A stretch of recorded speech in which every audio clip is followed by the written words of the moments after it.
요즘같이 건조한 날씨에 우리 몸에서 민감하게 반응하는 부위, 바로 피부라고 할 수 있죠. 그중에서도 특히나 이맘때 더 주의해야 되는 피부 질환이 바로 건선인데요. 오늘은 건선의 원인과 증상 그리고 치료법에 대해 자세히 살펴보는 시간입니다. 건선이란 이름이 붙은 데에는 이제 인설, 비듬 때문입니다. 저희가 머리에서 이렇게 비듬 떨어지는 것보다 훨씬 두껍고 반짝반짝거리는 굵은 비듬이 생기게 됩니다. 비듬이라는 게 머리에만 생기는 게 아닌가 봐요. 그렇습니다.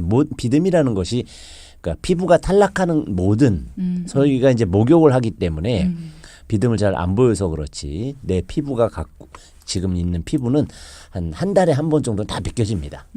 28일이라고 보통 주기를 얘기하는데 물론 이제 한 50대 60대 가면 한 3, 40일까지 늦어지기도 합니다만 피부는 한 달에 한 번씩 교체가 되는 거거든요. 근데 목욕할 때 대부분 쓸려 가거나 옷에 내복에 이제 쓸려서 나가기 때문에 모르는 것이고 두피는 이제 까만 머리에 하얀 게 나오다 보니까 대비가 많이 돼서 주로 이제 머리 비듬만 이제 생각하시게 되는 거죠. 혹시 손톱에도 건선이 생길 수가 있나요? 라는 말씀을 주셨네요. 많이 생깁니다. 손톱 주변에도 많이 생기고 두피 머리 그 나는 자리 있죠. 그 부위에도 많이 생기고 해서 손가락 발가락에만 특이하게 또는 손바닥 발바닥에 특이하게 이렇게 생기는 분들도 많이 계십니다. 전염되나요? 라는 질문이에요. 네, 전염되지 않습니다. 자가 면역이라는 것은 내 몸에서 이제 문제가 발생돼 속에서 문제를 발생해서 나온 것이기 때문에 또 비듬이 막 자꾸 그래서 옷 벗을 때 후루룩 떨어지고 막 하니까 이제 불결해 보이고 하지만 크게 불결한 것은 아닙니다. 내 피부이기 때문에 그리고 그 옮지도 않고 전염되지 않기 때문에 크게 걱정하지 않으셔도 됩니다. 우리가 보통 건조한 피부에 스팀을 쬐준다 그러잖아요. 네. 약간 뜨거운 기운? 네. 이런 게 도움이 될 거라고 생각을 하는데 그렇지 않은가 봐요. 뜨겁진 않고요. 따뜻한이 좋습니다. 보습이 좋은 것이고 또 이제 온도는 너무 뜨겁지 않은 것이 좋고 이 정도의 습도를 권장해 드리죠. 그러면 건선이 더 잘 발생하는 피부 타입도 있습니까? 건선. 타입이라기보다 유전적인 소인을 띱니다. 유전적인 소인. 유전자적으로 어떤 유전 패턴을 갖고 있을 땐 건선이 오고 또 건선이 왔을 때 어떤 유전자 패턴이 또 있으면 이제 건선 관절염 가는 것도 유전적인 패턴을 따라가기 때문에 유전자형이 있다고 보시면 됩니다. 그러면 우리 엄마가 건선이면 나도 건선일 가능성이 높고 이런 게 있는 거예요?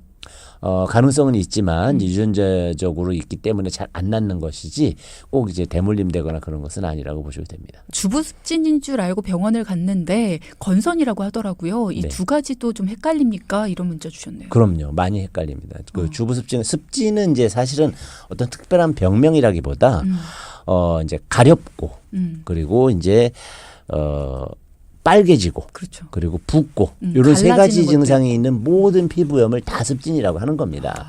주부습진은 이제 주로 가렵거나 트거나 이런 이제 증상이 주로 있으신 피부 질환인 것이고 건선은 이제 자가 면역 질환에 의해서 이제 주로 손바닥에 나타났을 때 통증이 동반되고 또는 농이 생기고 하기 때문에 오히려 그냥 이제 발생했을 땐 오해하실 수가 있지만 진단상으로는 전혀 다른 질환이 되는 거죠. 어떤 식으로 아파요?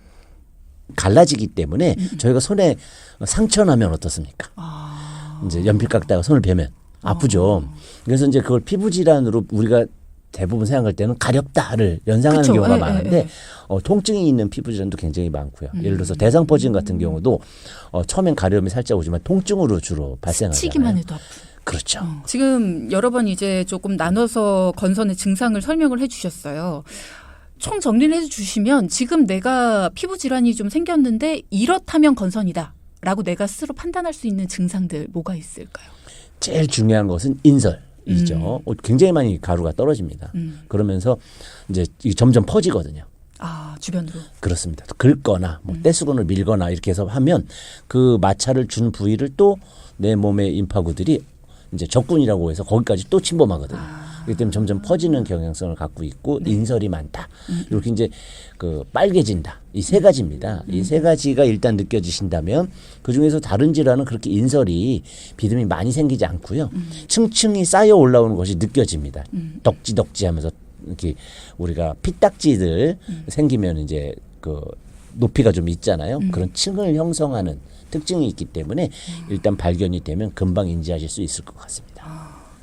우리가 보통 건선이라고 하면 왜 건조한 피부에 잘생길 것 같다 이렇게 생각을 하는데 그거랑은 전혀 관련이 없는 거군요. 물론 이제 습도와 관련돼서 인설이 수분이 빠져나가면서 생기기 때문에 이제 건자가 들어가는 부분은 일치합니다만 이제 건성의 반대말은 습성이 아니고 이제 지성이잖아요. 이제 기름기에 대한 부분인데 이 건선은 이제 수분이 마르면서 이제 진피층이 자라 나오면서 딱지가 않는 특징이라서 좀 혼선. 왜냐면 이제 그 우리가 오타를 써서 건성으로 또는 건성을 건선으로 오타를 치는 경우도 있을 수 있거든요. 그래서 건성 피부, 건성 습진 이것을 건선과 유사하게 이제 오해하시는 경우들이 생기게 됩니다. 치료는 그럼 어떻게 해요? 한방에서는 이제 그 염증의 상태에 따라 이제 막 극성기로 올라올 때는 이제 한방에 금은화 연교 계열의 약들이 있고요. 또 이제 소풍산이라는 아주 잘 듣는 약이 있습니다. 증세가 많이 가라앉죠. 실제로는 이제 의과적으로는 이제 완치가 안 되는 질환이다라고 되어 있고요. 한방에서도 사실 재발이 굉장히 많이 됩니다만 제가 과거에 쓰신 분들 중에도 뭐 몇 년째 증상이 발현되지 않는 경우가 있지만 그렇다고 방심하시면 안 되는 것이 유전자적으로 이제 충분히 다시 재현될 수 있다는 거. 그래서 그런 이제 염증 상태의 금은화, 소풍산 뭐 이런 계열을 쓰고 또 이제 체질적으로 재발이 안 되게 하기 위해서 이제 보혈 혈액이 이게 열이 자꾸 생기고 몸에서 이제 혈열이 생기거든요. 그 열을 꺼주기 위해서 보혈제, 사물탕 계열의 약을 많이 쓰게 되면 재발이 확 줄거든요. 그런 식의 이제 치료 접근법을 가지고 있습니다. 그러면 건선은 치료를 할 때 먹는 약으로 치료를 하는 거예요? 면역계라는 것 자체가 내부에 이제 골수나 흉선이나 이런 이제 림프구를 행성하고 이제 그 하는 요소들이어서 내장에서 직접 컨트롤 들어지지 않고 근골격계처럼 외과적인 처치에 의해서는 큰 효과가 있지 않습니다.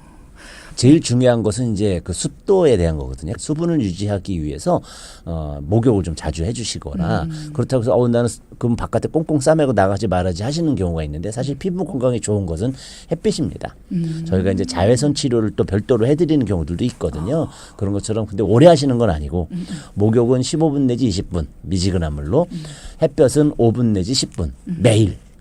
어쩌다 한 번이 아니고 이런 식으로 이제 관리를 해서 피부의 건강 자체를 올려주시는 노력을 경주해 주신다면 좀 더 도움이 되실 것 같습니다. 네.